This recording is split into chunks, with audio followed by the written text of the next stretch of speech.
Комплексирана от отца е. Няма какво да кажа. От 15 ще видим какво ще правим.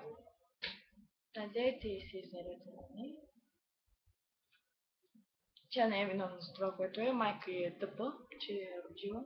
Също както и баща ѝ. Тъпа е.